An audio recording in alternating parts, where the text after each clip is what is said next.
할렐루야. 저희 오늘 본문 말씀은 마태복음 6장 1절에서 4절입니다. 성경책이 있으신 분들은 다 성경책을 펴주시기를 부탁드립니다. 마태복음 6장 1절에서 4절입니다.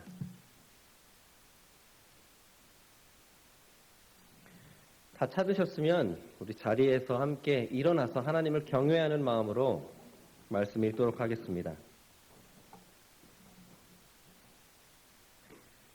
네 구절이니 우리 함께 합독으로 모든 구절 함께 읽도록 하겠습니다. 6장 1절입니다. 시작. 사람에게 보이려고 그들 앞에서 너희 의를 행하지 않도록 주의하라. 그리하지 아니하면 하늘에 계신 너희 아버지께 상을 받지 못하느니라. 그러므로 구제할 때에 외식하는 자가 사람에게서 영광을 받으려고 회당과 거리에서 하는 것 같이 너희 앞에 나팔을 불지 말라. 진실로 너희에게 이르노니 그들은 자기 상을 이미 받았느니라. 너는 구제할 때에 오른손이 하는 것을 왼손이 모르게 하여 내 구제함을 은밀하게 하라. 은밀한 중에 보시는 너의 아버지께서 갚으시리라. 아멘. 자리에서 앉으시면 되겠습니다.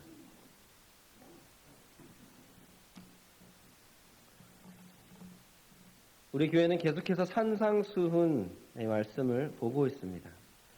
저희가 지금까지 함께 살펴본 산상수훈의 메시지를 복습하면 이렇습니다. 자, 기억하실 텐데요. 팔복에서 드러난 복된 사람은 천국 사람입니다.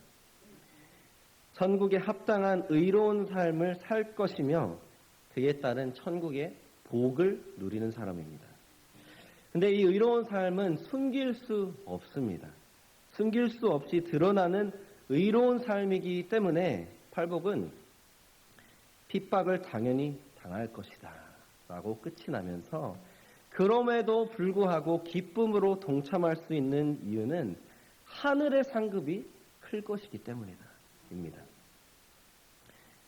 이 천국 사람, 이 진정한 그리스도인은 고로 예수님께서 어떤 사명을 주십니까? 빛과 소금이다. 빛과 소금으로 살아야 한다. 칠흑 같은 어둠에 갇혀 썩어지고 있는 이 세상은 빛을 비추고 짠맛을 내며 방부제 역할을 하는 소금의 제자들이, 빛의 제자들이 절실히 필요합니다. 그래서 제자라면 복음과 진리를 선포하면서 동시에 세상이 지켜보고 부인할 수 없는 거룩한 삶을 살아야 한다고 예수님께서 말씀하셨습니다. 이 세상이 우리가 그렇게 살면 이 세상이 우리를 통해 하나님을 보고 하나님께 영광 돌리는 것이 우리의 사명입니다. 하나님의 영광을 위해 드러나야 한다는 것입니다. 그런데 오늘 예수님께서 읽었던 것처럼 그 반대로 드러나지 말아라 하십니다. 드러나지 않도록 주의하라 이렇게 말씀하십니다.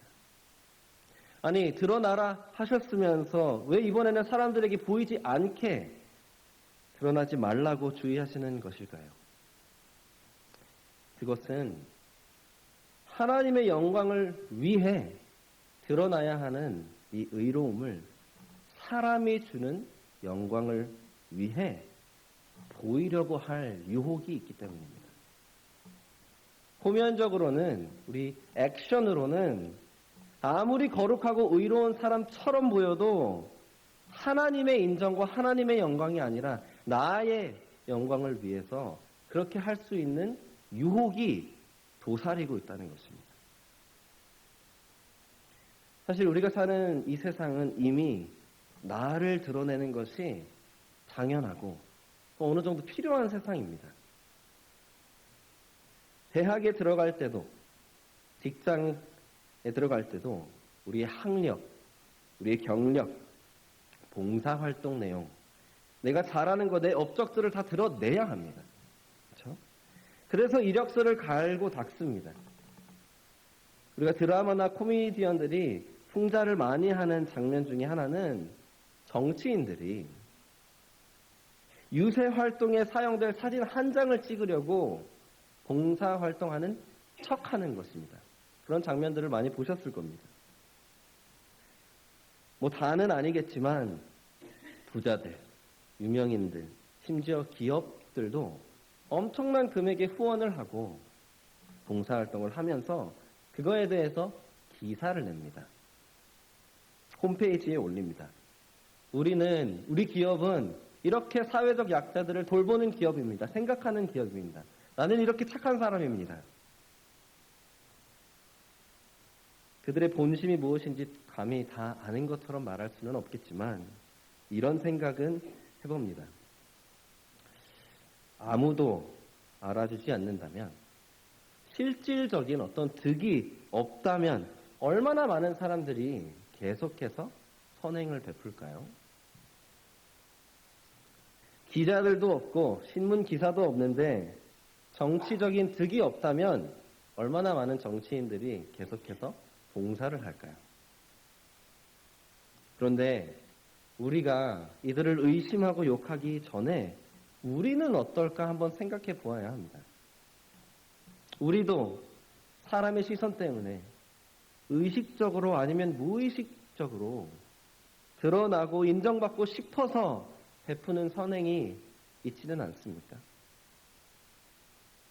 그저 선행이 아니고 지금 예수님이 말씀하시는 것은 당연히 그리스도인답게 살아야 하는 의로운 삶인데, 의로운 삶을 사는 그 행실조차도 때로는 우리가 사람들에게 드러나고 인정받고 싶어서 하려고 하는 유혹이 있지는 않으십니까?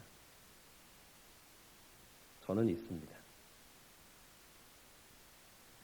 오늘 성령님께서 예수님의 경고를 우리의 마음에 새겨주시기를 간절히 기도합니다.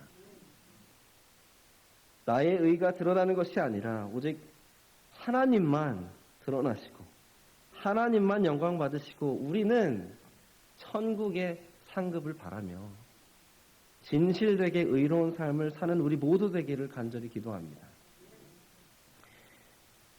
그렇게 하나님께서 말씀으로 우리 안에 역사하시기를 기도하시는 마음으로 함께 말씀 보도록 하겠습니다. 먼저 간단하게 오늘 본문의 구조를 알려드리겠습니다. 오늘 1절에서 우리가 읽은 것은 예수님께서 의로운 삶을 살 때 기억해야 하는 삶의 원칙을 알려주십니다. 그 다음에 2절에서 18절까지는 이 원칙이 어떻게 적용되는지 세 가지의 예시를 통해서 예수님께서 알려주십니다. 그 중에 우리가 오늘 보는 이 2절에서 4절은 구제활동, charitable giving, 이것에 예수님께서 이 원칙을 어떻게 적용하시는지 보여주시는 것입니다. 그렇다면 먼저 우리가 1절에서 예수님이 가르쳐 주시는 원칙이 무엇인지 함께 보도록 하겠습니다. 제가 1절 읽겠습니다. 사람에게 보이려고 그들 앞에서 너희 의를 행하지 않도록 주의하라. 그리하지 아니하면 하늘에 계신 너희 아버지께 상을 받지 못하느니라. 여기에서 핵심은 사람에게 보이려고입니다. 사람에게 보이려고. 이따 저희가 2절, 4절에서 더 도드라지게 보겠지만 사람에게 보이려고 한다는 것은 곧 사람의 인정과 사람의 영광만을 위해서 한다는 것입니다. 그렇게 하면 안 된다. 그렇게 하면 뭐라고 하십니까? 하늘의 아버지께 상을 받지 못한다. 경고하십니다. 이 상이 무엇인지는 또 2절에서 4절을 통해서 함께 살펴보도록 하겠습니다. 하지만 여기서 저희가 분명히 짚고 나가는 것은 계속해서 저희 강조드리지만 산상수훈 전체와 마찬가지로 예수님이 말씀하시는 상은 하나님 나라와 직결되어 있는 상입니다. 그래서 이 복음서를 기록한 마태는 일부러 하늘에 계신 너희 아버지, Your Father in Heaven을 일부러 그렇게 표현을 사용한 것입니다. 그러니까 이제 이 상에 대해서 생각하실 때 하나님 나라에 대한 상이니까 현재 내가 있는 이 땅에서도 누릴 Now, Here에서 누릴 하나님 나라의 상이고 또 미래의 영원 eternally 누릴 하나님의 상일 것이다를 그 두 가지를 기억하시면 됩니다. 자, 1절에 드러난 의로운 삶의 원칙은 무엇입니까? 내가 드러나기 위해 사람에게 보이려는 의를 행하면 천국의 상급은 없다. 그런 표현이 있죠. 국물도 없다. No soup. 국물도 없습니다. 이제 이 원칙이 구제헌금, 구제활동에 어떻게 적용되는지 2절에서 4절을 한번 읽어보겠습니다. 제가 읽겠습니다. 그러므로 구제할 때에 외식하는 자가 사람에게서 영광을 받으려고 회당과 거리에서 하는 것 같이 너희 앞에 나팔을 불지 말라. 진실로 너희에게 이르노니 그들은 자기 상을 이미 받았느니라. 너는 구제할 때에 오른손이 하는 것을 왼손이 모르게 하여 내 구제함을 은밀하게 하라. 은밀한 중에 보시는 너희 아버지께서 갚으시리라. 자, 딱 읽으시면서 무엇을 보셨습니까? 드러나려고 하지 말고 도리어 은밀하게 하라는 것입니다.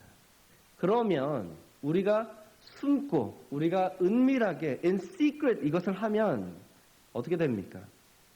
은밀한 중에서도 보시는 하나님께서 아버지께서 갚아주실 것이다. 이 메시지는 은밀하게 해라.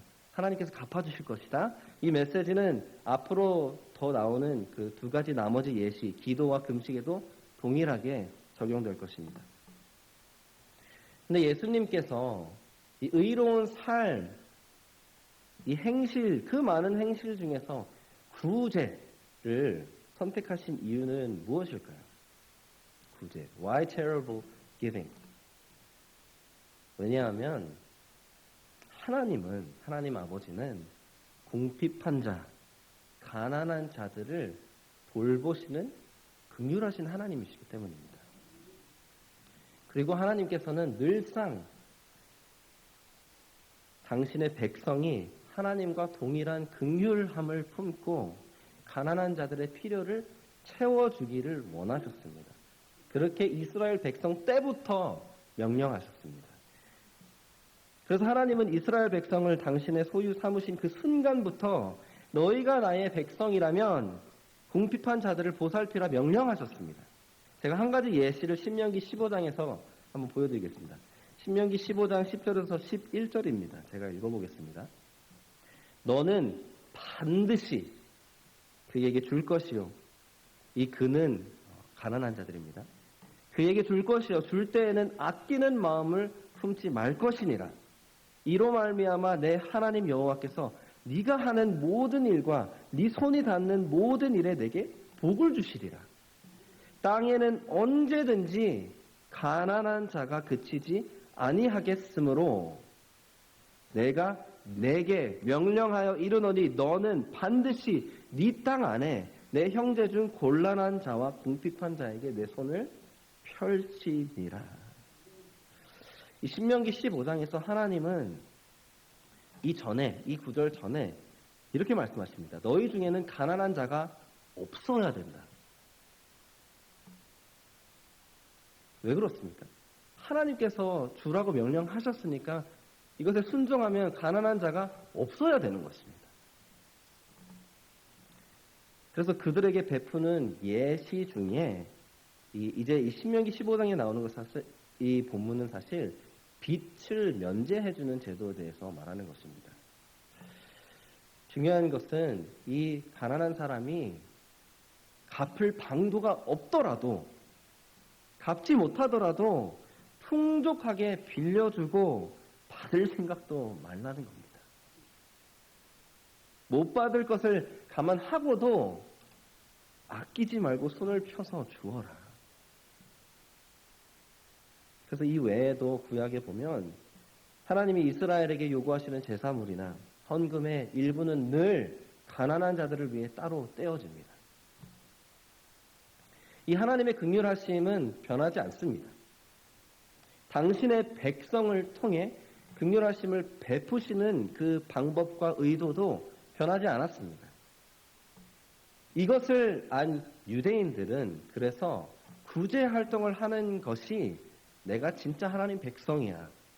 내가 이것을 순종했기 때문에 난 정말 의로운 사람이야. 라고 생각하면서 열심히 했던 것입니다. 그렇기 때문에 또한 이것을 안 초대교회 사도들과 성도들은 복음 전파만 한 것이 아니라 모든 소유를 팔아서 서로 나누었습니다. 그리고 사도행전 4장에 보면 그 결과가 무엇인지 아십니까? 사도행전 4장에 보면 그 결과로 그 교회 안에 성도들 중에 가난한 자가 없었다입니다. 하나님의 뜻을 교회가 이룬 것입니다. 그래서 이 초대교회에 보면 한 지역의 교회가 어려우면 다른 지역에 있는 교회가 나서서 구제 활동을, 구제 모금을 하고 바울이 이 헌금을 가져다 주는 역할을 많이 했습니다. 그리고 바울의 편지들을 보면 모든 사도들과 바울은 함께 공동의 어썸션이 있었습니다. 그게 무엇이었냐? 복음 전파하는 것은 늘 가난한 자들을 기억하며 하는 것이다 라는 것입니다. 하나님은 긍휼하신 하나님이십니다. 하나님은 긍휼하신 하나님이시기 때문에 그분의 백성이라면 백성들은 긍휼하리라 명령하십니다. 하나님께서는 백성을 통해 긍휼하심을 베푸시며 가난한 자들의 실질적인 필요를 채워주셨습니다. 그 실질적인 필요를 채워주신 방법이 구제입니다. 참 신기한 것은 나중에 이제 마태복음 22장에 보면 예수님은 마지막 때 예수님께서 영광 가운데 재림하시어서 심판하실 그때에 대해서 말씀하시면서 의인과 악인을 이렇게 구분한다 말씀하십니다. 25장 35절에서 36절 제가 읽어보겠습니다. 내가 줄일 때에 너희가 먹을 것을 주었고 목마를 때에 마시게 하였고 나그네 되었을 때에 영접하였고 헐벗었을 때에 옷을 입혔고 병들었을 때에 돌보았고 옥에 갇혔을 때에 와서 보았느니라. 이렇게 말씀하시면서 예수님은 지극히 작은 자 하나를 구제하는 의인은 영생에 들어가고 그렇지 않은 악인은 영벌에 들어간다 말씀하십니다. 이 무슨 말입니까? 지극히 작은 자들을 보살피는 그 긍휼함을 가지고 구제하는 것, 그것은 내가 진짜 천국 백성이라는 증거입니다. 증거, 에비던스. 진정으로 의로운 그리스도인이라면 하나님과 닮은 긍휼함이 반드시 있어야 합니다. 그리고 그 긍휼은 구제라는 실천으로 드러나는 것입니다.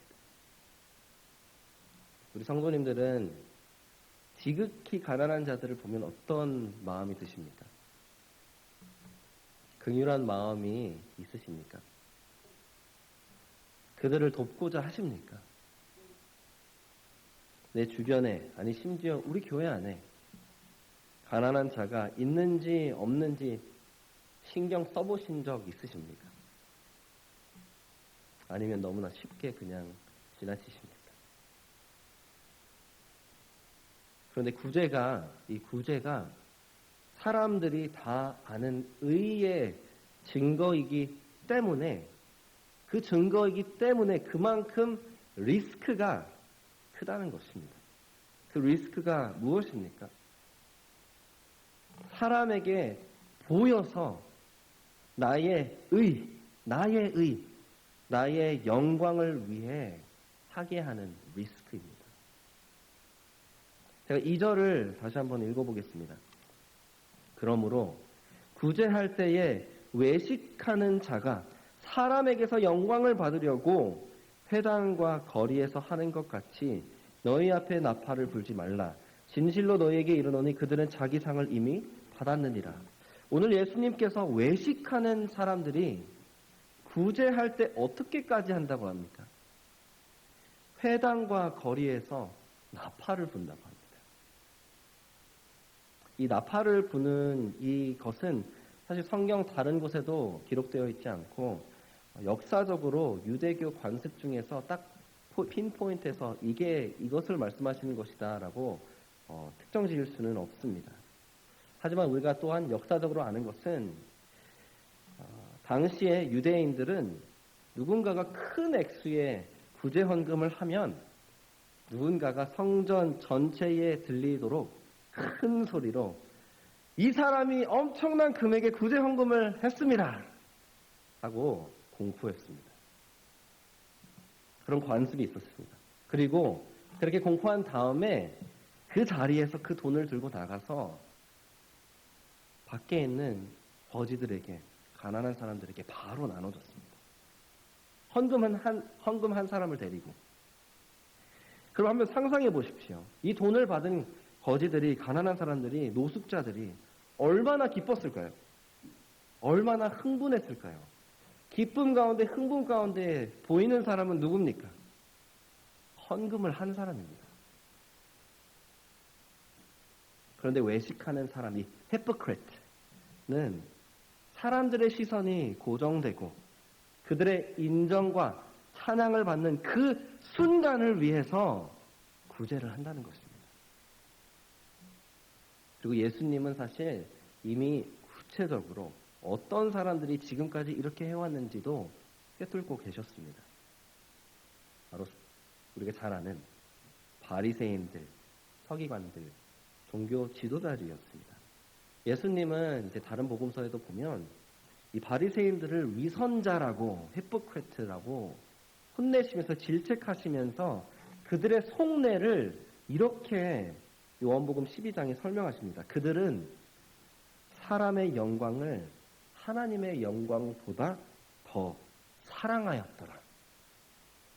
그들은 사람의 영광을 하나님의 영광보다 더 사랑하였더라. 근데 더 무서운 것은 무엇인지 아십니까? 이 고대 그리스어에서 이제 신약이 기록된 그리스어에서 위선자, 이 히포크리트라는 단어는 사실 배우의 명칭이었습니다. 배우를 히포크리트라고 했습니다. 이 배우는 너무나 캐릭터에 몰입해 버려서 완전히 내가 그 캐릭터인 마냥 그 캐릭터가 완전히 하나가 돼서 현실과 무대를 구분하지 못하던 그런 최고의 배우를 말할 때, 가르칠 때 히포크리트라고 했습니다. 그래서 예수님께서 바리새인이 아니면 이렇게 하는 사람이 위선자라고 하시면서 그렇게 사용하신 이유는 바리새인들이 마치 캐릭터에 너무 몰입되어서 자기가 마치 그 캐릭터인 마냥 생각하는 배우처럼 이 바리새인들이, 위선자들은 본인의 의가 드러나도록, 이렇게 드러나도록 하고 사람의 인정을 받는 것이 자기가 의롭다고 착각했다는 것입니다. 착각했다는 것입니다. 착각. 바리새인들은, 위선자들은 정말로 하나님을 사랑한다 착각했습니다. 의롭게 살기 위해 유대인들은, 바리새인들은 말씀에도 있지 않은 관습들을 막 추가해서 그것을 한 톨도 빼지 않고 다 지켰습니다. 그래서 구제 헌금도 열심히 했습니다. 그리고 자기는 의롭다 착각한 것입니다. 사람들이 칭송해주니까 내가 정말 의롭구나. 더 확신찬 착각을 한 것입니다. 하지만 이것은 진짜 의가 아닙니다. 왜 그렇습니까? 진짜 의는 나의 영광이 아니라 하나님의 영광을 위해 하는 것이기 때문입니다. 우리 중에 이렇게 착각하고 있는 사람들이 없을까요? 참 마음이 아픕니다. 그리고 예수님의 이 경고의 엄중함이 느껴집니다. 예수님은 이러한 유대인들의 어떤 문화적이고 종교적인 상황을 너무 잘 아셨습니다. 근데 더 아신 것은, 더 나아가서 예수님은 애초에 인간은 자기가 하나님이 되고자 하고 자기가 이 모든 영광을 독차지하려고 하는 죄인임을 아셨습니다. 그런 죄의 유혹이 늘 있을 것이라는 것을 아셨습니다. 그래서 오늘 제자들에게 경고하시는 것입니다. 세상 사람들에게 하는 게 아닙니다. 제자들에게 경고하시는 것입니다. Beware! 주의하라. 우리 사랑하는 성도님들은 혹시 위선자이십니까? 아니라고 확신하십니까? 이런 유혹에 지지 않겠다. 나는 않을 거야. 이런 유혹에 지지 않아. 라고 확신하실 수 있으십니까? 만약에 조금이라도 사람에게 드러나기 위해서 신앙생활을, 헌금생활을 하려는 모습이 있다면, 그런 유혹이 있다면 어떻게 하시겠습니까? 예수님의 명령을 한번 보십시오. 3절에서 4절을 제가 읽겠습니다. 너는 구제할 때에 오른손이 하는 것을 왼손이 모르게 하여 내 구제함을 은밀하게 하라. 은밀한 중에 보시는 너의 아버지께서 갚으시리라. 마치 오른손이 왼손이 하는 것을 모를 만큼 정말 아무도 모를 정도로 은밀하게 구제하라 하십니다. 그 누구에게도 내가 드러날 수 있는 모든 possibility를 철저하게 없애고 나의 영광이라는 이 죄의 유혹을 단호하게 철저하게 처단하라는 것입니다. 그리고 오로지 하나님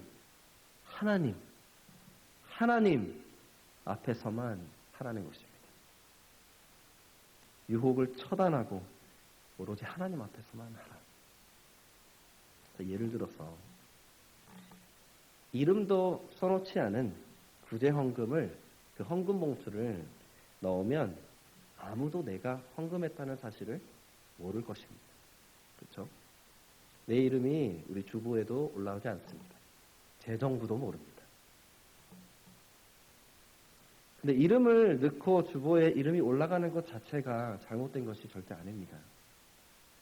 하지만 만약에 이것이 내 이름이 올라가는 것으로 내가 조금이라도 목회자에게, 다른 성도에게, 심지어 그냥 재정부에게 드러나고 싶어하는 마음이 있어서 그렇게 하는 것이라면 하지 말라는 것입니다.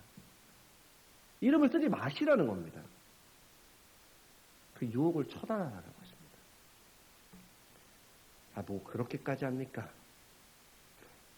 하실 수 있지만 성도님들, 유혹의 달콤함을 무시하지 마십시오. 죄에 노출된 내 마음의 간사함을 무시하지 마십시오. 주의하라. 은밀하게 하라. 비록 남이 볼 수 있는 나의 모든 흔적을 지웠을지라도 우리의 위로와 기쁨과 감사는 무엇입니까? 은밀한 중에서도 다 하나님이 보신다는 겁니다. 하나님이 인정하시고 하나님께서 친히 갚아주신다라는 것입니다. 위선자들은 본인들이 그렇게 사랑하는 사람의 인정과 칭송은 받을 것이지만 그것이 답니다. 하지만 우리는 하나님이 갚아주십니다. 아까 1절 원칙에 대해서 나눌 때 이 상은 하나님 나라와 직결되어 있다. Kingdom of Heaven과 직결되어 있는 reward다 라고 말씀드렸습니다. 하나님께서 그 말은 이 땅에서도 갚아주시고 영원한 하나님 나라에서도 이 상급을 주실 것이다 라는 두 가지 의미가 있다 말씀드렸습니다. 근데 오늘 본문에는 사실 예수님께서 하나님이 구체적으로 어떻게, 무엇으로 갚아주실 것이다 라고 얘기해 주지 않습니다. 말씀해 주시지 않습니다. 대신에 우리가 함께 성경의 이 산상수훈과 우리 본문의 전문맥과 그 이후에 나오는 본문을 통해서 예수님께서 무엇을 의미하는지 유추해 볼 수 있을 것 같습니다. 성경이 있으신 분들은 성경을 다 펴시고 저와 함께 한번 보시면 좋겠습니다. 성경을 다 펴시고 저와 함께 한번 보겠습니다. 첫 번째, 예수님께서 팔복에 이렇게 말씀하십니다. 마태복음 5장 7절을 한번 펴보십시오. 마태복음 5장 7절입니다. 마태복음 5장 7절 제가 읽겠습니다. 긍휼히 여기는 자는 복이 있나니 그들이 긍휼히 여김을 받을 것이며.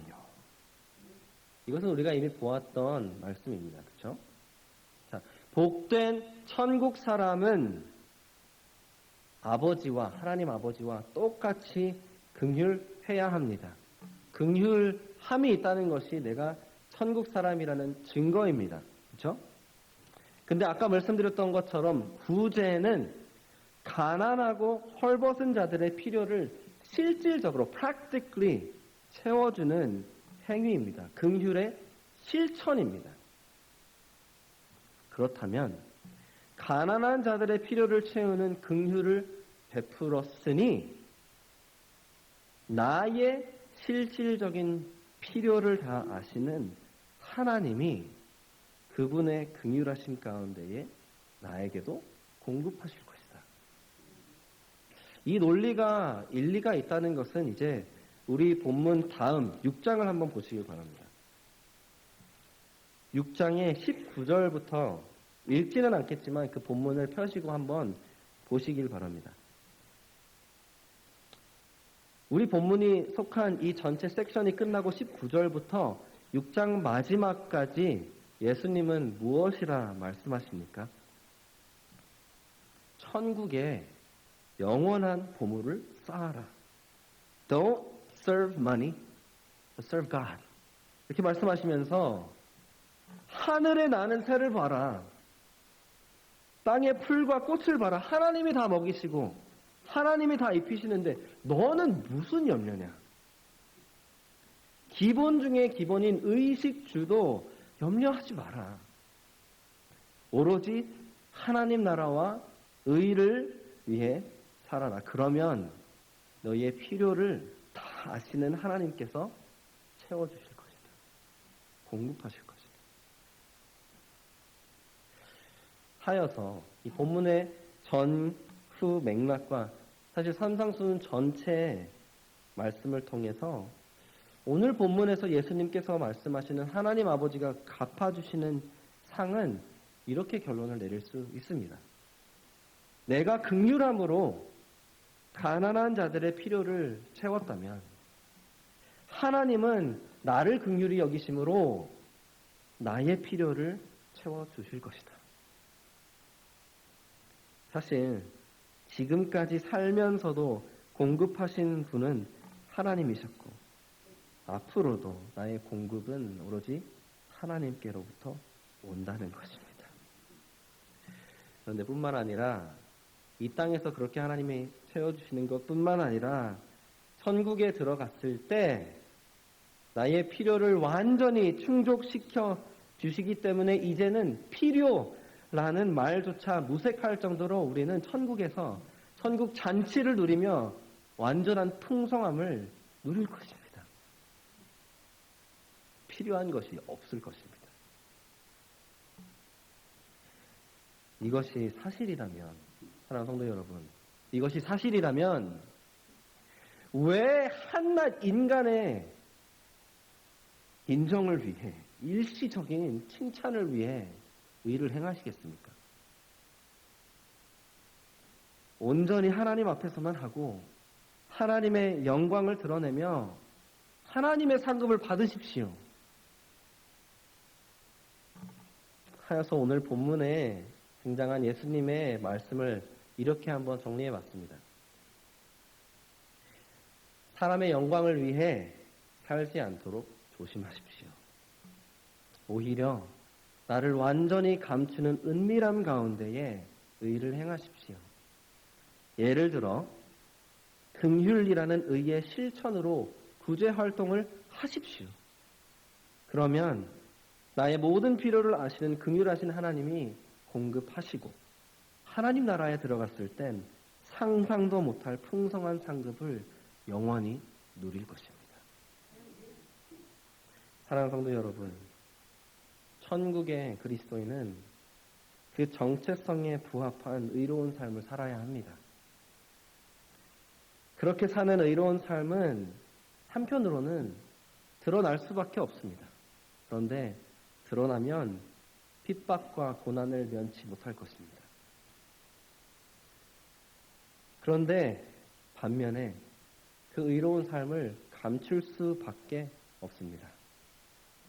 그런데 감추면 그 누구도 인정해주지 않습니다.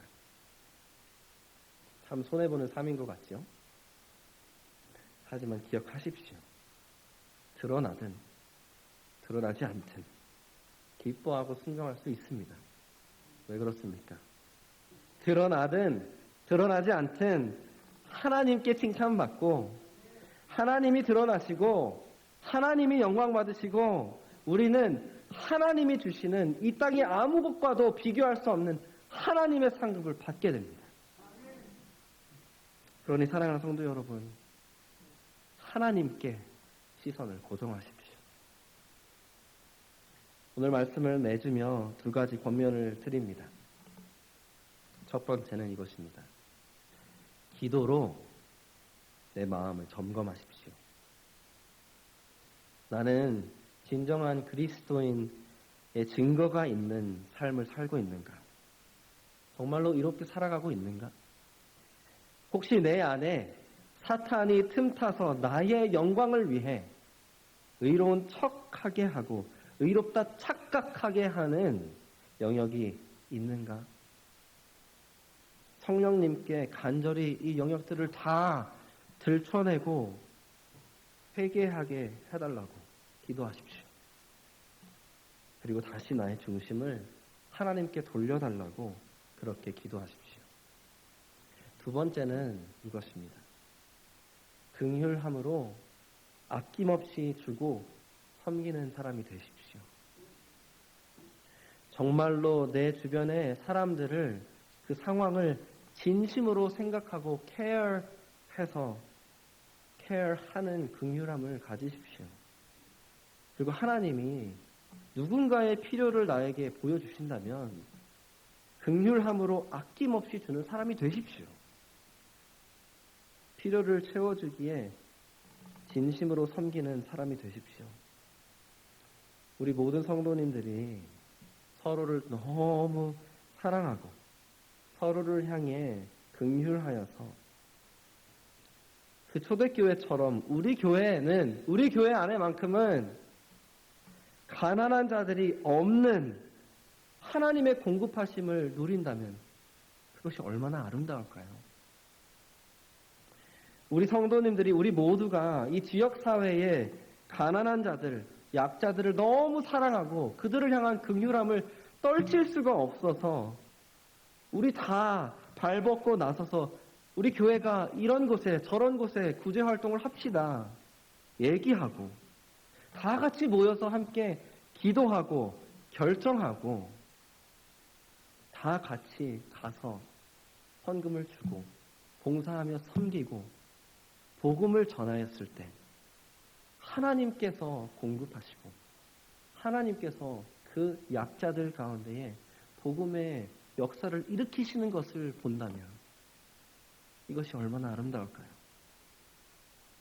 사랑하는 성도 여러분, 우리 각자가 그리고 우리 교회가 하나님 아버지와 같은 긍휼하심으로 주고 섬기길 간절히 원합니다.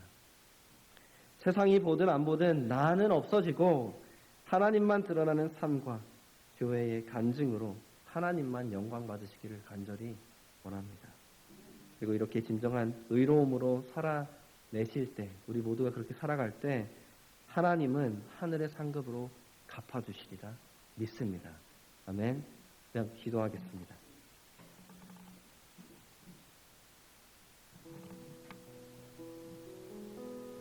두 가지를 놓고 함께 기도합니다.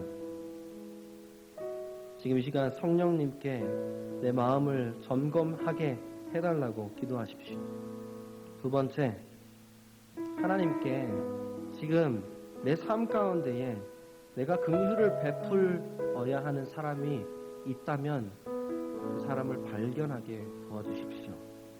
이렇게 두 가지 놓고 함께 기도합시다. 기도하겠습니다.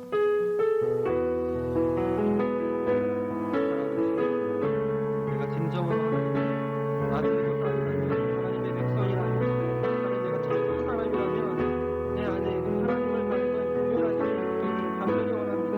하나님 내 긍휼을 하기 때문에 하나님께서 내게 보이시는 가난한 자들, 약자들의 피를 보고 지나치는 것이 아니라 그들의 하나님을 흔들리게 그들에게 그들을 살리는 그러한 하나님의 원함을 하나님에게 보여주시옵소서.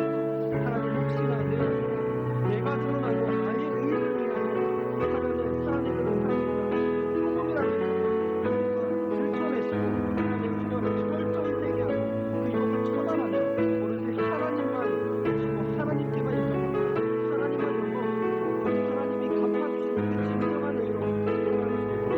감사합니다. 우리에게 이런 위대한 사명을 부여주시니 감사합니다.